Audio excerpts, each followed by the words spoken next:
अस्सलाम वालेकुम स्टूडेंट्स। आज का हमारा टॉपिक है केसेस ऑफ नाउन, नाउन के केस। ठीक है, इसमें सबसे पहले देखते हैं कि हमारे पास नाउन क्या है। नाउन होता है नेमिंग वर्ड, यानी कि जो भी कायनात में चीज़ें मौजूद हैं उनके नाम हैं, और जिन चीज़ों के नाम हैं वो सब क्या है, नाउन है। अब बारी आ जाती है केस की।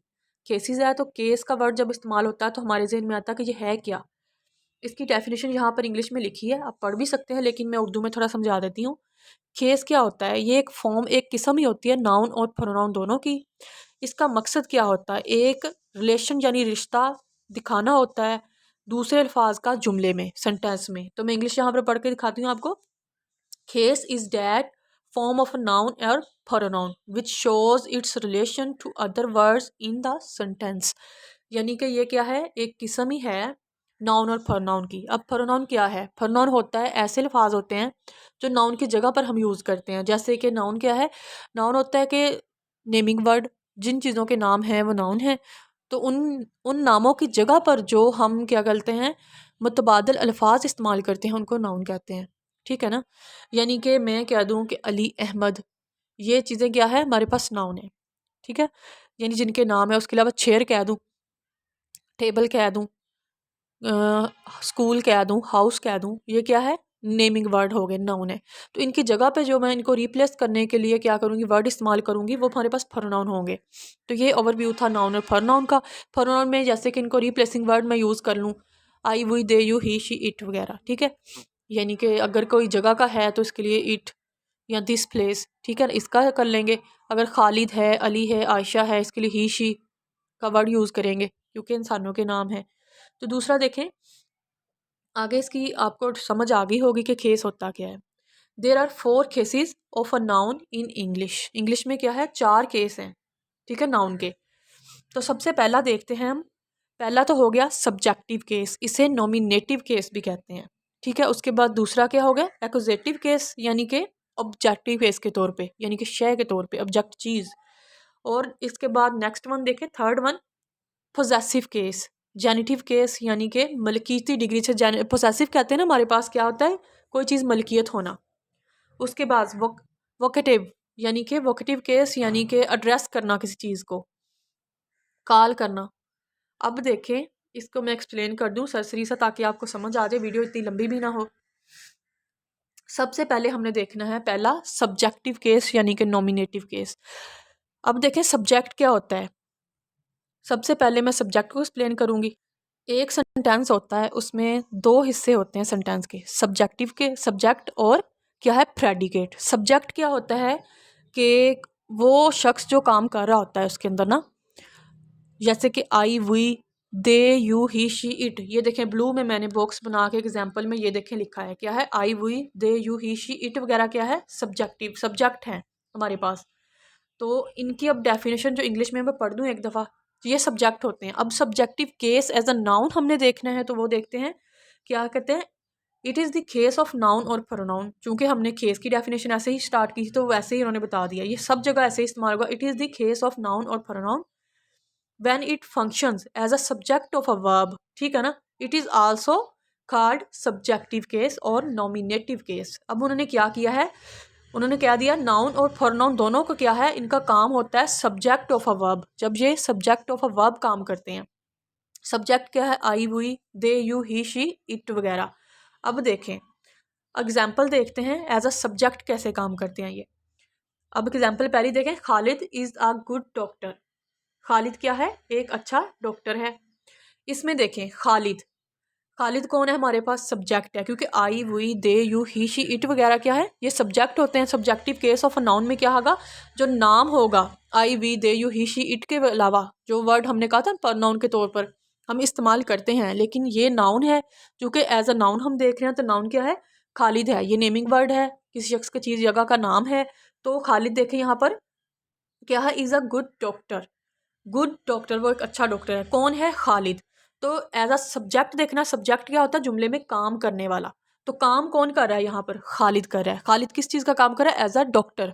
तो यहाँ पर चूंकि एज अ गुड डॉक्टर कौन है, खालिद है, तो खालिद क्या हुआ, आई हुआ ना, यानी कि मैं, या ही, शी वगैरह हुआ, Khalid. He is a good doctor, यानी कि खालिद एक अच्छा डॉक्टर है। अब देखें he is a good doctor, तो ही कौन हुआ, सब्जेक्ट हुआ। तो सब्जेक्टिव केस में हमने यही देखना था सब्जेक्ट क्या चीज़ है। तो Khalid is a good doctor, यहाँ पर खालिद क्या है, एज अ सब्जेक्ट है। तो चूंकि ये नाम लेकर बताया गया है तो इसे नॉमिनेटिव केस के तौर पर यहाँ पर कार्ड किया गया। सामने एग्जाम्पल में नॉमिनेटिव भी बता दिया गया है।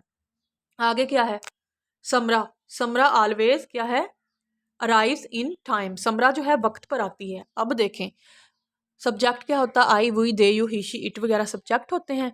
तो अब यहाँ पर समरा का क्या हो गया, समरा क्या है, हमेशा वक्त पर आती है। तो समरा को एज ए सब्जेक्ट हमने देखना है, काम करने वाला जो होता है जुमले में, तो नाम लेकर पुकारा गया है तो ये है नॉमिनेटिव। आगे दे डिस्ट्रॉयड द एविडेंस, उसने क्या है तमाम जो भी थे शवाहद वहाँ पर उन्होंने क्या कर दिए थे, तबाह कर दिए थे जो भी वहाँ पर एविडेंस थे। दे उन्होंने, I we they you he she it वगैरह मैंने बताया था ये सब्जेक्ट होते हैं। तो हमने क्या करना था, एज अ सब्जेक्ट ही देखना था नॉन और प्रोनाउन को। तो यहाँ पर दे क्या हुआ हमारे पास, यहाँ पर सब्जेक्ट हुआ। तो इसको डायरेक्ट उन्होंने सब्जेक्टिव केस ही लिखा है क्योंकि ये नाम लेकर डायरेक्ट नहीं पुकारा गया, लेकिन ये नॉमिनेटिव और सब्जेक्टिव दोनों ही में काउंट होगा। उसके बाद नेक्स्ट देखें सेकंड वन, ये देखें यहाँ पर सेकंड में एक्वजेटिव केस यानी कि ऑब्जेक्टिव केस। क्योंकि मैं ऑब्जेक्ट का बता दूँ, हमें पता है किसी चीज़ के मुतालिक होता है, कोई शय होना, ठीक है, यानी कि कोई हमारे पास सब्जेक्ट जिस पर काम हो, वो चीज़ जिस पर काम हो। अगर मैं कह दूँ मैं सेब खा रही हूँ, ठीक है ना, मैं खा क्या रही हूँ, सेब, किस चीज़ पे काम हो रहा है, सेब खाने पर, ठीक है ना। अब देखें यहाँ पर उन्होंने दे दिया है I saw her this evening, मैंने उसे इस शाम देखा, ठीक है ना। आई सॉ मैंने देखा, किस चीज़ को, किस चीज़ को देखा है, हर को, यानी कि किसी लड़की की बात हो रही है, मैंने उसे देखा जिस पर काम हो रहा है, ठीक है ना। एज अ ऑब्जेक्ट देखना है हमने। हमने सबसे पहले देखा ऑब्जेक्टिव केस है क्या, ये भी वो केस है, नाउन और प्रोनाउन दोनों का केस है। डैट डोनेट्स यानी कि ये वही है, फंक्शंस करता है as a object of a verb, ठीक है ना। और when it is governed by a क्या है, प्रपोजिशन, इसे एक प्रपोजिशन के साथ क्या की जाती है, इसकी नुमाइंदगी की जाती है। जैसे कि देखे मैं आपको बताती हूँ, आई सॉ मैंने देखा, हर किसे, उस लड़की की बात हो रही है, ठीक है। अब काम क्या हो रहा है, उस लड़की पर हो रहा है। हमारे पास चीज़ यानी कि शय, जिस चीज़ पर काम हो रहा है वो एक लड़की है। तो हमने एज अ ऑब्जेक्ट देखना है। तो आई मैंने, मैं यानी सब्जेक्ट, सॉ देखा, काम क्या हो रहा है, वर्ब के बाद देखना है ना हमने, काम क्या हो रहा है, देखने का। Object as a verb use करना है। देखिए सबसे पहले ऑब्जेक्ट क्या आ गया, आई हो गया सब्जेक्ट हमारे पास, सॉ देखना, काम, वर्ब क्या हो गया हमारे पास, सॉ। तो उसके बाद वर्ब के बाद जो वर्ड आया देखें हर, यानी उस लड़की पर काम हो रहा है। मैंने किसी देखा, उस लड़की को। तो किसको देखा मैंने, लड़की को देखा, इन दिस इवनिंग, इस शाम में। तो काम किस चीज़ पे हो रहा था, उस लड़की पर। तो क्या है, एक्यूजेटिव केस हर हो गया हमारे पास। आई वाज, सेकंड एग्जांपल देखें, I was invited bye them. अब देखें आई सबसे पहले हमारे पास सब्जेक्ट हो गया, I we they you he she it वगैरह हमारे पास subject as a subjective case.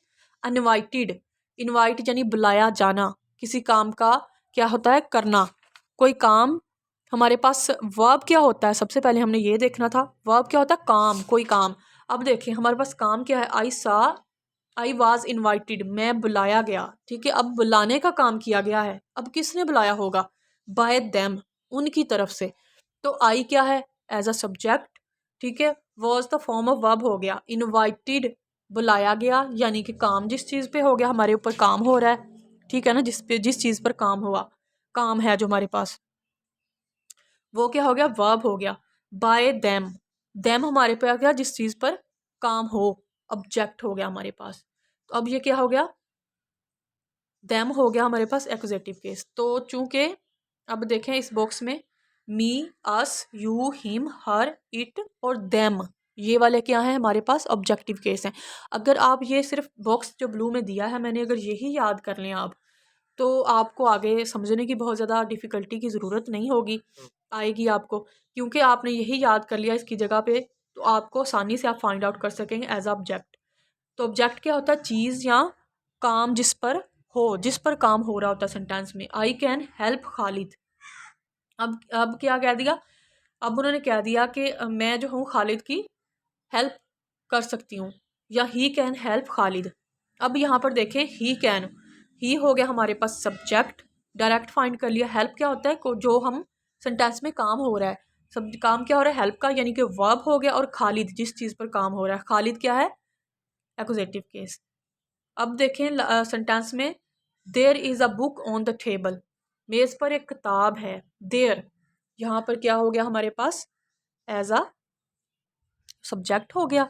Book हमारे पास क्या हो गया, एज अ नाउन भी है बुक हमारे पास, लेकिन हमने क्या किस लिहाज से देखना है, एज ऑब्जेक्ट देखना है। और वर्ब, वर्ब के बाद जो वर्ड आएगा, बुक हमारे पास क्या हो गया, हमारे पास वो जिस चीज़ पर क्या है, काम है हमारा, यानी कि हमें जैसे कि कोई बुलाने का काम कर रहा है, इस तरह बुक है, बुक पढ़ने का काम बुक से होता है, तो ये काम है हमारे पास। ऑन द टेबल यानी कि मेज़ पर, किस चीज़ पर हो रहा है, अब टेबल पर काम हो रहा है, तो एज ऑब्जेक्ट उन्होंने प्रपोजिशन बता दिया यहाँ पर। अब देखें उन्होंने क्या दिया है, अब यहाँ पर नोट में एक लाइन आ गई है, nouns in English have the same form of nominative and accusative case. यानी उन्होंने कह दिया कि इन दोनों में कुछ ऐसे अल्फाज हैं चंद एक जो एज आ नॉमिनेटिव और एज आ एक्यूजेटिव यानी एज आ सब्जेक्ट और ऑब्जेक्ट दोनों में सेम ही होते हैं, जैसे कि उनमें चेंजिंग नहीं होती। ये देखें, एज आ सब्जेक्ट इट और यू, इसको क्या करते हैं, इट हो गया सब्जेक्ट हमारे पास और यू हो गया हमारे पास ऑब्जेक्टिव केस। तो इसमें क्या हो गया, इन दोनों को सेम ही इस्तेमाल कर सकते हैं, इनमें कोई तब्दीली नहीं आती। एज अ सब्जेक्ट ऑब्जेक्ट ये सेम ही रहते हैं, यू यू का इट का आ जाता है। तो सब्जेक्टिव और ऑब्जेक्टिव केस में दोनों में एक जैसा ही इस्तेमाल करते हैं। अब देखें लास्ट में, इसके बाद थर्ड वन क्या है हमारे पास, पोजेसिव केस। यानी पोजेसिव होता है हम कोई चीज़ मलकियत होना। जेनिटिव केस, इनके सेकंड नाम भी याद कर लीजिएगा, पेपर में इस तरह भी पूछ लेते हैं। इस केस में नाउन और प्रोनाउन को क्या किया जाता है, इसका फंक्शन होता है जैसे कि हम कह सकते हैं, यूज़ कर सकते हैं इस चीज़ को कि एक शख्स है, उसकी चीज़ है, उसकी मलकियत है एक चीज़, ठीक है ना। जैसे कि इसको ऐसे ज़ाहिर करते हैं, डेट समथिंग, कोई चीज़ बिलोंग्स टू पर्सन और a thing, use of S. अब उन्होंने क्या दिया, कोई चीज़ है जो एक शख्स से बिलोंग करती है और उसको यूज़ ऑफ एस करते हैं, यानी कि वो एस का उन्होंने ये देखें, उन्होंने एस को यूज़ कर दिया एपोस्ट्रोफी यूज़ करके। एपोस्ट्रोफी क्या होता है, एक छोटा सा देखें ना ऊपर, वो एस के ऊपर एक छोटा सा उन्होंने खींच दिया है, एक डॉट सा बना दिया। उसका क्या मतलब होता है कि ये पोजेसिवनेस को जाहिर करता है कि पोजेसिव है, कोई चीज़ किसी की मलकियत है। जैसे कि एपोस्ट्रोफी हम तब यूज़ करते हैं मलकियत को चीज़ को जाहिर करने के लिए। अब देखें इसकी example, this is Khalid car, ये खालिद की कार है, यानी की वगैरह ये मलकियत को जाहिर कर दे, ये अली की किताब है, ठीक है ना, ये अली की किताब है तो अली की मलकियत है उसकी किताब, ठीक है ना। पोजेसिवनेस, पोजेसिव है उस चीज़, उसकी कहते हैं पोजेसिव केस, यानी जेनिटिव केस कहते हैं, यानी किसी शख्स से कोई चीज़ बिलोंग करती है। इसमें एक बॉक्स है, ये आप याद कर लें तो इसमें आसानी रहेगी। क्या है, mine, ours, yours, his, hers and theirs, यानी कि पोजेसिव केस में ये वर्ड होते हैं इस्तेमाल। आ मदर, ठीक है, ये एग्जांपल देखें, आ मदर्स लव, माँ का प्यार, माँ का प्यार यानी कि माँ की मलकियत होना, कोई चीज़ प्यार माँ की मलकियत है बच्चे के लिए, तो वो चीज़ मलकियत दिखाई गई है माँ का प्यार, ठीक है।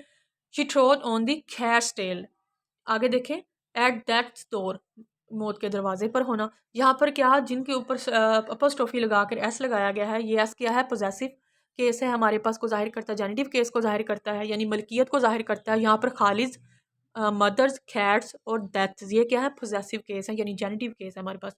नेक्स्ट लास्ट वन है वोकेटिव केस। ये क्या होता है, किसी को पुकारना यानी कि एड्रेस करना। वोकेटिव केस यानी किसी शख्स को पुकारना, लेकिन हम देखें कि जैसे मैं कह दूँ अली इधर आए, अब देखें अली, उसके बाद अगर कोमा लगा दूं, इधर आए का एक हमारे पास अलग सेंटेंस बन गया। जैसे कि मैं कह दूं नाउ डियर, उसके बाद नाउ के बाद कोमा, डियर के बाद comma, what is your problem, आपका मसला क्या है। नाउ डियर, आपका मसला अब क्या है। अब देखे मैंने पूछा नाउ, अब उसके बाद भी कोमा, डियर के बाद dear, what is your problem, आपका मसला क्या है। अब जो मैंने वर्ड डियर का पुकारने के लिए इस्तेमाल किया है ना, ठीक है ना, एड्रेसिंग द केस में क्या करते हैं, it is used when addressing a person और अ थिंग, किस चीज़ को पुकारते हैं। हम अक्सर वर्ड यूज़ करते हैं ओए, ओए इधर आओ, तो ये ओए का वर्ड जो है ना, जैसे कोमा लगा के इसको हम यूज़ करें, उर्दू में कोमा लगाएं और फिर कहें इधर आओ, तो ये वर्ड ओए होगा। तो ये वाला वर्ड क्या होगा हमारे पास, वोकेटिव केस होगा। जैसे कि ma'am, where are my books, ma'am मेरी किताबें कहाँ हैं, मैम के बाद कोमा।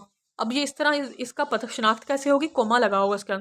कम ऑन गर्ल्स, ये देखिए कम ऑन के बाद गर्ल्स आ गया, तो गर्ल्स चूंकि बाद में लड़कियों को किया जा रहा है ना, बुलाया लड़कियों को जा रहा है, कम ऑन, गर्ल्स, ये देखिए कम ऑन पहले दिया लेकिन गर्ल्स बाद में दे दिया। ये नहीं देखना आपने कि वर्ड जो है स्टार्टिंग में है या लास्ट में है, ये नहीं देखना, लेकिन देखें कि पुकारा किसको जा रहा है। अब देखें डियर, प्यारी आपकी प्रॉब्लम क्या है, या मैम, अगर वेयर आर माई बुक्स उसके बाद मैम आ जाता तब भी ये सही था कोमा लगा के। तो कम ऑन गर्ल्स, यहाँ पर गर्ल्स को पुकारा जा रहा है, ड्रीम सॉरी डियर को, मैम को, ये क्या है वोकेटिव केस है, यानी कि पुकारा जाना किसी को। थैंक यू सो मच, जज़ाकल्लाह।